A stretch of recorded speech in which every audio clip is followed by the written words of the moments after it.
Welcome to our ஆன்மீக களஞ்சியம் channel. இன்றைக்கி நம்ம மகாபெரிவா அருளுரையில் சிவராத்திரி என்று சிவனை கண்டிப்பாக வழிபட வேண்டும் என்று பெரியவா அருளியதை தெரிந்து கொள்ளலாம். சகல பிரம்மாண்டமும் சிவலிங்கம்தான். ஸ்ரீருத்ரத்தில் இப்படியே சொல்லப்பட்டிருக்கிறது. லிங்கம் ஏன் நீள்வட்டமாக இருக்கிறது? வட்டமான ஸ்வரூபத்திற்குத்தான் அடிமுடி இல்லை, ஆதி இல்லை, அந்தமும் இல்லை. மற்றவர்களுக்கு உண்டு. முக்கோணத்துக்கும் சதுரத்திற்கும் உண்டு. ஆதி அந்தம் இல்லாதது சிவம் என்பதை லிங்காகாரம் காட்டுகிறது. சரியான வட்டமாக இல்லாமல் லிங்கம் நீல வட்டமாக இருக்கிறது. பிரபஞ்சமே எலிப்டிக்காகத்தான் இருக்கிறது. நம் சூரிய மண்டலத்தை எடுத்துக்கொண்டாலும் கிரகங்களின் அயனம் நீள்வட்டமாகத்தான் இருக்கிறது என்று நவீன விஞ்ஞானத்தில் சொல்வதும், பிரம்மாண்டமும்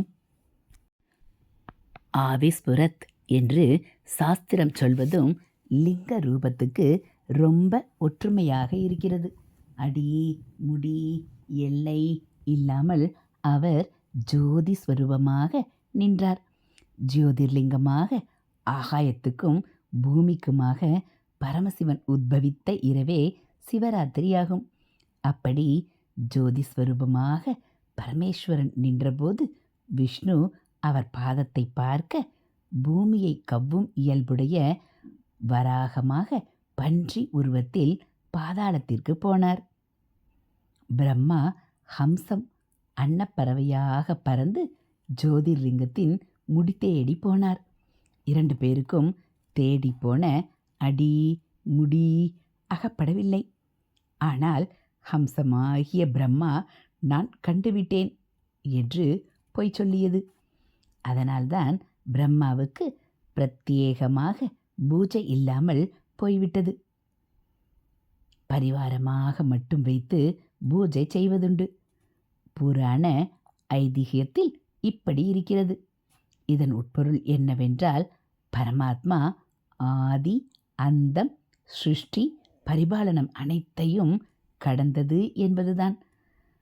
அடிமுடி தேடி பிரம்மாவும் விஷ்ணுவும் பெற முடியாத காரணம் என் சாமர்த்தியத்தால் அறிய முடியும் என்கிற அகங்காரம்தான். அந்த அகங்காரம் இல்லாமல் அன்போடு பக்தி செய்து உருகினால் வெகு சுலபத்தில் அவர் நமக்கு அகப்பட்டு விடுவார். அன்பினாலேயே மிக மிக விரைவில் அனுகிரகிப்பதால் ஆசுதோஷி என்றும் பெயருண்டு.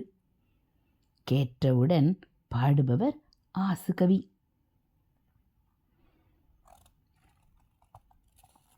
சகல பிரபஞ்சமும் அடங்கியுள்ள லிங்கரூபம் ஆர்ப்பவித்த சிவராத்திரி மகா சதுர்த்தசி இரவில் சிவனை அன்புடன் போற்றி அவர் நாமங்களை உச்சரித்து அவர் அருளை பெற்று அனைவரும் ஆனந்தம் அடையலாம். ஹரஹர சங்கர ஜெய ஜெய சங்கர, ஹரஹர சங்கர ஜெய ஜெய சங்கர. மகாபெரிவா சரணம். இதுபோல் மகாபெரிவா அருளியதை நீங்கள் தினந்தோறும் கேட்கணும் அப்படின்னா மறக்காமல் நம்ம சேனலை சப்ஸ்கிரைப் பண்ணுங்கள். கூடவே பெல் ஐக்கானை கிளிக் பண்ணி ஆளுங்கிற பட்டனையும் அழுத்திடுங்க. நம்ம சேனலில் வரக்கூடிய தெய்வத்தின் குரல் பகுதிகள், மகாபெரிவா மகிமை, மகாபெரிவா அருள்வாக்கு, ஆன்மீக தகவல்கள் எல்லாம் உங்களுக்கு பிடிச்சிருந்தால் ஒரு லைக்கும் கமெண்ட்டும் கொடுத்து உங்களுக்கு தெரிஞ்சவங்களுக்கும் ஷேர் பண்ணுங்கள். ஹரஹர சங்கர ஜெய ஜெய சங்கர, ஹரஹர சங்கர ஜெய ஜெய சங்கர. மகாபெரிவா சரணம்.